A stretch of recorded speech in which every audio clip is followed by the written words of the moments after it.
दोस्तों नमस्कार, कैसे हो आप सब। आशा करता हूँ अच्छे होंगे। दोस्तों आज है दिन ट्यूसडे का और आज डेट है 19 सितंबर 2023 और दोस्तों अभी टाइम हो रहा है रात के बज चुके हैं 8:38 हो गए हैं और मैं पहुँच गया हूँ राजापुरी की रेड लाइट के पास में पहुँचने वाला हूँ और जा रहा हूँ घर की तरफ। और लास्ट ड्रॉप मेरा हुआ था आपका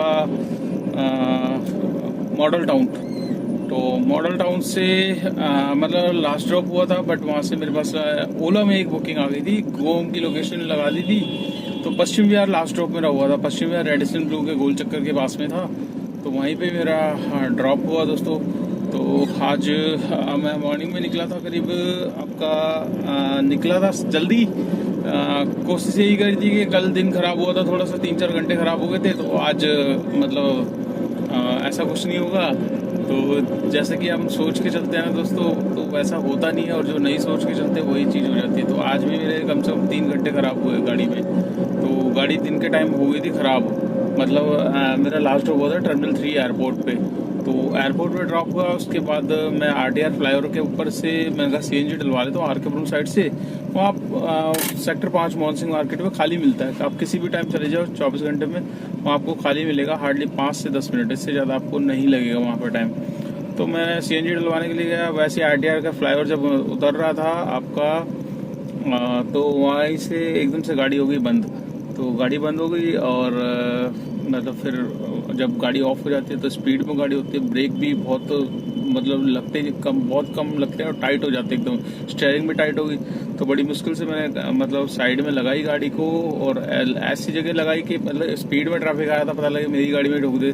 तो इस वजह से उसको बड़े थोड़ा सा आगे करके लगाया, लगा के फिर मैंने देखा तो पेट्रोल की और सीएनजी की जो लाइट है वो ब्लिंक करने लगी दोनों, और गाड़ी स्टार्ट नहीं हो रही सेल्फ।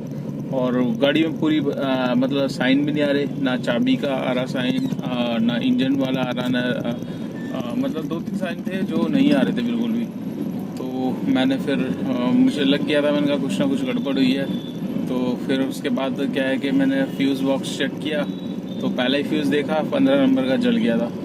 तो उसको मैंने चेंज किया, चेंज करके फिर दोबारा स्टार्ट करी तो गाड़ी स्टार्ट हुई। और दिक्कत ये हो रही थी कूलेंट का, क्या है कि मतलब कूलेंट का जो डब्बा है वो भी पूरा फुल भर गया था, बैक मार रहा था। तो समझ में नहीं आ रहा था क्या दिक्कत है। तो फिर अभी देखिए कितना परेशान करती है गाड़ी। अभी मैंने कुछ दिन पहले ही रेडिएटर साफ़ करवाया था, रेडिएटर का कैप चेंज किया, सब कुछ तब तक ठीक चल रही थी। बट अभी फिर दोबारा से वही दिक्कत आने लगी। तो मुझे किसी ने मतलब मैंने कहा इसको चेक करवा लेता हूँ मैं। तो मैं पहुंचा पहले रेडिएटर वाले के पास। तो रेडिएटर वाला मतलब आरकेपुरम में था, मैं आरकेपुरम से तो कोई ढंग का दिखा नहीं। तो मैं आ गया था फिर फोर्टिस हॉस्पिटल से लेफ्ट जब हम मारते हैं छतरपुर की तरफ जाने वाली साइड पे, तो वहाँ आपने देखा होगा स्पीड कैमरा लगे रहते हैं। तो वहीं पे एक रेडिएटर वाला था भाई, तौफिक नाम का है, बढ़िया बंदा था।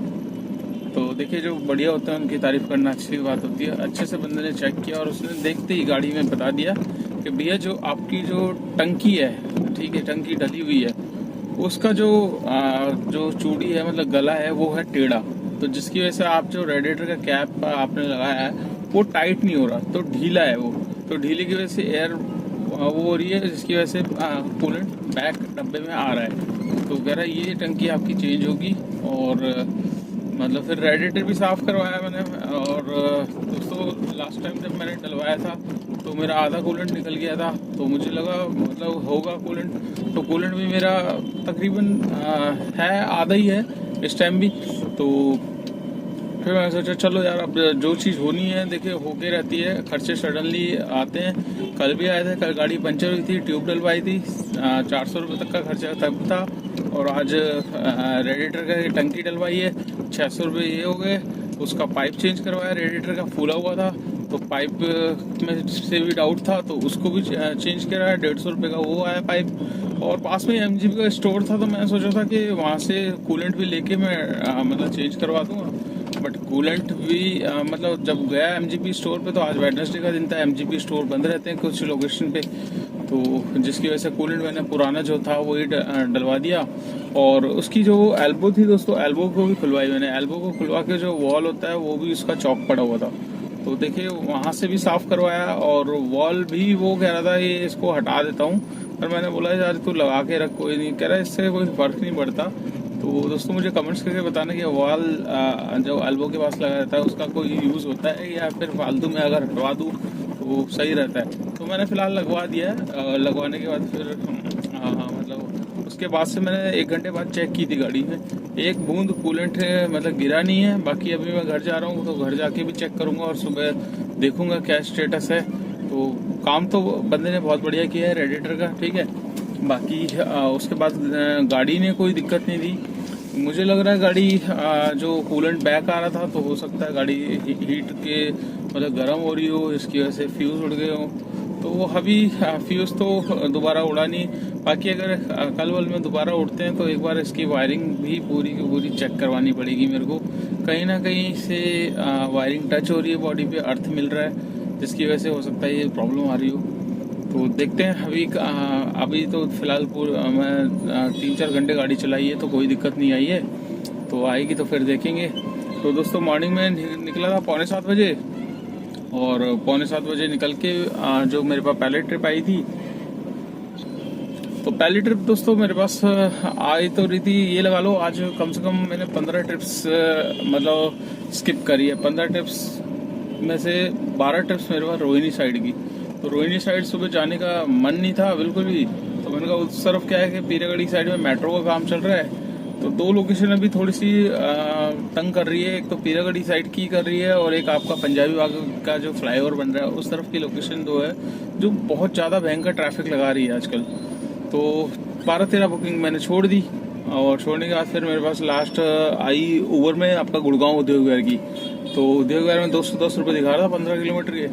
तो मैंने कहा चलो कोई नहीं, उद्योग विहार तो चलते हैं, अपना 200 दिखा रहा है तो 400 तो बन ही जाएंगे, क्योंकि 100 रुपये ऑलरेडी वो उद्योग विहार के साइड से टोल ऐड कर रहा है 100 रुपये, और 100 रुपये स्टेट टैक्स मिल जाएगा, 200 रुपये वैसे मिल जाएंगे, तो 400 रुपये अपना हो गया। तो वहीं से सेक्टर 21 मैंने ड्रॉप किया इन्फिनिटी टावर के पास में। वहाँ से फिर मैं रेड लाइट भी पहुंचा था, वैसे ही मेरे पास आ गई थी बुकिंग तुरंत जनकपुरी की। चंदन देवी हॉस्पिटल जनकपुरी आ गई, जनकपुरी उनको छोड़ा, जनकपुरी से फिर मेरे पास आ गई थी एडवांस में ही छतरपुर की। तो छतरपुर की जैसी आई लोकेशन पे जाने लगा, आधी दूर में पहुंचा, वैसी बंदे ने कैंसिल कर दी। तो कैंसिल करते फिर मेरे पास सीधा रोहिणी आ गई। तो मैंने कहा यार रोहिणी बहुत बार दे रहा है, आज तो कुछ ना कुछ है भाई, रोहिणी की ले लो ट्रिप। तो मैंने फटाक से रोहिणी ली, 150 रुपये में छोड़ा। फिर उसके बाद एयरपोर्ट की मिल गई मेरे को टर्मिनल 3 की ऊबर में। तो 31 किलोमीटर में 330 रुपये बता रहा था। मैंने कहा चलो यार अब कर लो, यहाँ से भी निकल जाएंगे एयरपोर्ट। तो एयरपोर्ट पहुंचा, एयरपोर्ट के बाद हाल बिल्कुल ख़राब हो गए थे। तो 12:30 तक दोस्तों मैं तकरीबन पहुंचा था, CNG डलवाई, उसके बाद रेडिएटर का वसंत कुंज आया। तो तकरीबन 3:15 तक मेरा मतलब 3-3.5 घंटे मेरे आज ख़राब हो गए पूरे। तो उसके बाद फिर दोबारा से स्टार्ट करा काम मैंने। काम स्टार्ट करके आपका जो बुकिंग थी ILBS से मिल गई थी कोटला मुबारकपुर, कोटला साउथ तक छोड़ा, साउथ तक से फिर मेरे पास सीधा आपका एक छोटी सी आ गई लाजपत नगर, लाजपत नगर से सीधा आ गई सुभाष नगर। तो सुभाष नगर से फिर 5 बजे के बाद क्या है कि रेट अच्छा मिला, 17 किलोमीटर में 332 रुपये मिले मॉडल टाउन के। तो मॉडल टाउन से फिर ओला में लेकर आया था। तो दोस्तों आज हम बात करेंगे ओला उबर के बारे में ही। और आज एक चीज़ मैं आपको देखिए मैंने आज नोट करी, जैसे कि आप जानते हो मैंने आपको बताया कि मैंने आज 12-13 बुकिंग मतलब ट्रिप पास करी। तो दोस्तों ये पास करना हमारे लिए हो रहा है बहुत ज़्यादा नुकसान। और काफ़ी ड्राइवर भाई सोचते हैं कि हमारे पास यार कुछ लोकेशन पे बुकिंग नहीं आती, शाम के टाइम अच्छी लोकेशन पे खड़े रहते हैं, बुकिंग्स नहीं आती। तो ऐसा क्यों हो रहा है? ऐसा ये दोस्तों इसीलिए हो रहा है कि ऊबर ने, देखिए आपको तो पता ही है, ऊबर ने लिमिटेड बुकिंग्स का बीच में ऑप्शन दिया था। उसके बाद थोड़े दिन तक काफ़ी लोग भाइयों पे बुकिंग्स नहीं आ रही थी। उसके बाद क्या है कि धीरे धीरे सही हो गई थी कि बुकिंग्स आना स्टार्ट हो गई थी तकरीबन। तो दोस्तों अभी ये जो बुकिंग्स आ रही है, जिन भी भाइयों के पास अच्छी अच्छी बुकिंग्स आ रही है, कंटिन्यू बैक टू बैक आ रही है, तो उसके पीछे का कारण मैं बताया था दोस्तों। और जिनके पास नहीं आ रही है उनके पास क्यों नहीं आ रही है, तो दोस्तों ऊबर ने सिलेक्ट कर रखी है आपकी बुकिंग्स का फॉर्मेट। ठीक है, फॉर्मेट उसने सिलेक्ट कर रखा है कि आप जितनी बुकिंग एक्सेप्ट करोगे उतनी आपको ज़्यादा बुकिंग्स मिलेगी, जितनी बुकिंग्स आप स्किप करोगे उतनी कम आपको बुकिंग्स दी जाएगी पूरे दिन में। तो अब ये आपको डिसाइड करना है आपको किस हिसाब से बुकिंग्स उठानी है, क्योंकि हम लोग अभी अपनी मनपसंद की सोचते हैं कि यार अच्छे रेट की एक लंबी बुकिंग मिल जाए, तो उस लंबी बुकिंग के चक्कर में छोटी छोटी बुकिंग को छोड़ देते हैं। तो वही चीज़ हमारा नुकसान हो रहा है और ये मेरे साथ हुआ। आज 12 बुकिंग कैंसिल करी, मतलब कैंसिल नहीं, स्किप करी। स्किप करने के बाद ऊबर की तरफ से वार्निंग मैसेज आ गया। आपको दिखाया था स्क्रीनशॉट, यहाँ पर आप देख सकते हैं ऊपर ने साफ साफ लिखा है कि आपके लिमिटेड बुकिंग की वो पूरी हो चुकी है। ठीक है, इसके बाद ऊबर में आपको बुकिंग्स मतलब अकाउंट होल्ड पे कर दिया जाएगा। अकाउंट होल्ड पे मतलब आपको ऑनलाइन रहोगे आप, बट आपको बुकिंग नहीं मिलेगी। तो ये चक्कर था, कल भी था मेरे पास जनकपुरी साइड में। तो अब दोस्तों यही है, कोशिश यही है कि बुकिंग को कम से कम स्किप करें, और जितनी कम करोगे उतनी ज़्यादा आपके पास बुकिंग्स आएगी। नहीं तो क्या होगा कि 2-3 घंटे आपको ये बैठा के लगेगा।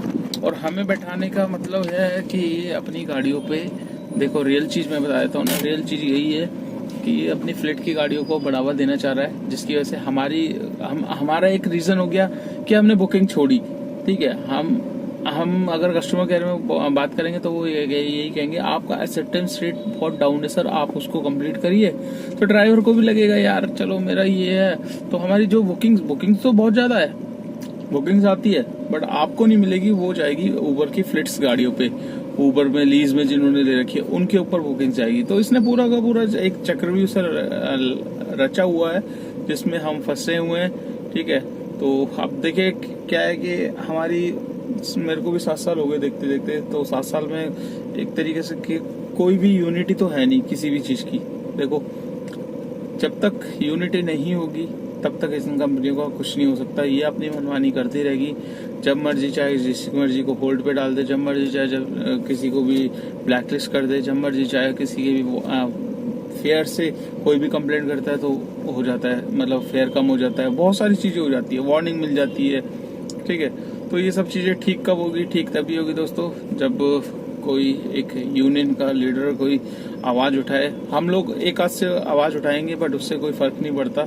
ठीक है, बट यूनियन को मिलके साथ चलना है, सभी को लेके साथ चलना है। ये नहीं कि मैं इस एरिया का यूनियन हूँ, मैं उस एरिया का यूनियन हूँ, ऐसा नहीं। देखिए, सभी को साथ लेके चलेंगे तभी जाके कुछ बात बन पाएगी, नहीं तो अदरवाइज ये कंपनियां शुरू से ही 7 साल हो गए शोषण करते हुए। तो जब स्टार्टिंग में बेस बना था तब तो पैसा अच्छा बांटा था, उसके बाद जब बन गया उसके बाद मैं कौन तू कौन खामखा, तो अपने हिसाब से रेट दे रहे हैं, अपने हिसाब से कमीशन काट रहे हैं। तो एक कहते हैं ना बंधुआ मजदूर वाली बात हो जाती है कि बस अब लिमिटेड बुकिंग में बंदा करे क्या, परेशान होता है, घर का खर्चा चलाना है, बहुत सारी चीज़ें हैं। ठीक है, बहुत सारे खर्चे कर लिए हैं ड्राइवर भाइयों ने, कुछ यहाँ EMI देनी है, किसी को वहाँ EMI देनी है, तो बहुत सारी लंबी लिस्ट होती है। एक ड्राइवर भाई जब घर से निकलता है तो बहुत सारी टेंशनें होती है उसके दिमाग में, बच्चे की फीस भरनी है, बच्चे को स्कूल अच्छा देना है, बच्चे को वाइफ को ये करना है, वो करना है, मम्मी पापा को ये दिलाना है, बहुत सारे लंबी लिस्ट हो जाती है, और जो कि हम पूरा नहीं कर पाते। कई बार ऐसी दिक्कतें होती है कि कंपनियों की वजह से, कंपनियां देखिए कस्टमर का कोई फॉल्ट नहीं है, कस्टमर को हम गलत नहीं समझेंगे कि कस्टमर को हम गलत बोले। कस्टमर अपनी तरफ से अमाउंट बहुत अच्छा पे करता है, बट हमें नहीं मिलता। हमें क्यों नहीं मिलता? 35 से 40% कमीशन ये लोग ले जाते हैं। तो चलिए दोस्तों, कोई नहीं, ये तो लगा रहेगा, और इस चीज़ से अपडेट रहिए। जो चीज़ मैंने बताई, ज़्यादा से ज़्यादा बुकिंग को एक्सेप्ट करिए, जितना आप एक्सेप्ट करेंगे उतनी आपको ऊबर बुकिंग देगा।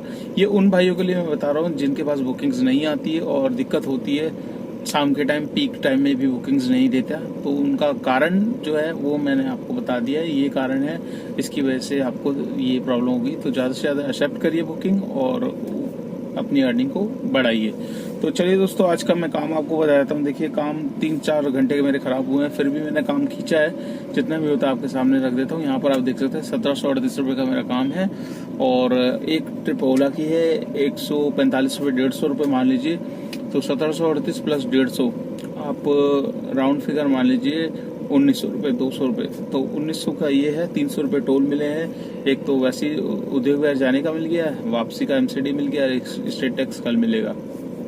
तो 1900 प्लस 300 हो गए 2200 रुपये। तो दोस्तों, आज है काम 2200 रुपये का, और 2200 में से 300 रुपये का टोल हटा लेंगे। 1900 में आज का मैं खर्चा देखिए, खर्चा तो लग ही गया, 750 रुपये लग चुके हैं ऑलरेडी। तो 750 निकाल दो इसमें से, मेंटेनेंस फिटनेस परमिट छोड़ देते हैं, 750 निकाल लेंगे 1900 में से, तो बचेंगे कितने हैं आपके 1200 रुपये। तो 1200 में से CNG भी आप समझ लीजिए 500-600 रुपये की CNG लगी है, तो मुश्किल से हार्डली 500 रुपये लेके जा रहा हूँ घर। 500 रुपये में आप समझ लीजिए क्या होगा, 500 रुपये यूँ ही उड़ जाते हैं हमारे खर्चे में। तो चलिए दोस्तों, ये लगा रहता है, और ऐसी दिक्कतें जब गाड़ी आपकी पुरानी होती है तो सडनली ऐसी खर्चे निकल के आते रहता है। तो चलिए दोस्तों, इस वीडियो को कर लेते हैं यहीं पे एंड। आपको ये वीडियो कैसे लगी लाइक कर देना, चैनल पे फर्स्ट टाइम तो चैनल को सब्सक्राइब कर लेना। अगर आप मेरी वीडियो फेसबुक पे देख रहे हो तो उसको भी फॉलो कर लेना, ज़्यादा से ज़्यादा शेयर कर देना। दोस्तों, आप वीडियो देखते हो, शेयर नहीं करते, ना फॉलो करते, ना सब्सक्राइब करते, तो आपसे रिक्वेस्ट है छोटी सी, आप सब्सक्राइब भी करिए, फॉलो भी करिए, और हो सके तो मेरे इस चैनल को सपोर्ट भी करिए। यहाँ पर स्कैनर दे रखा है मैंने, आपके सपोर्ट से मैं और अच्छी से अच्छी अपडेट आपके लिए लेके आता रहूँगा। तो चलिए दोस्तों, वीडियो को एंड करते हैं और आपसे मिलते हैं कल नेक्स्ट डे नेक्स्ट ट्रेनिंग पे। तब तक के लिए बाय बाय।